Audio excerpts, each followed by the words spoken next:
ولا ايه واللي بيحصل في الكوره.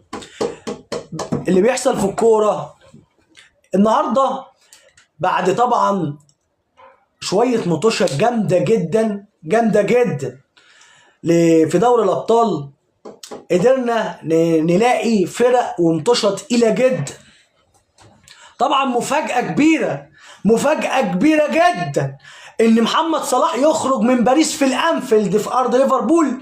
بس هنقول لك ان ليفربول عمل كل حاجه في الكوره ما جابش جول. كما تدين تدان يا حبيبي. انت عندك في ماتش الذهاب باريس سان جيرمان عمل كل حاجه وانت في الاخر اللي كسبت وفرحت.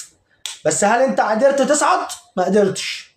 طب تعالى بقى نشوف باريس سان جيرمان هيلاعب مين؟ هيلاعب استون فيلا. ماتش جامد جدا. طيب برشلونه السهل الممتنع يا جماعه.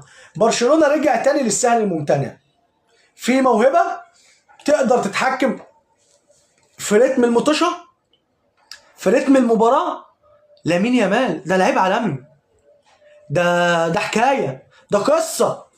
الناس هتقعد تشبهولي بميسي ليه يا عم الحاج؟ خلي كل واحد زي هو. ما تقعدش تشبه لي ده بده وده بده وده وده. كل واحد ليه مهاره وكل واحد ليه دنيا وكل واحد ليه طريقه. ممكن الظروف تبقى بتتشابه انما الكلام ده مش صح. لامين يامال النهارده لعيب عالمي، لعيب عالمي عالمي. قدر ان هو يعني من كره ركنيه ميته خالص راحت ناحيه اليمين، راحوا واحد على واحد قال له تعالى، دخل بيه جوه، التاني دخل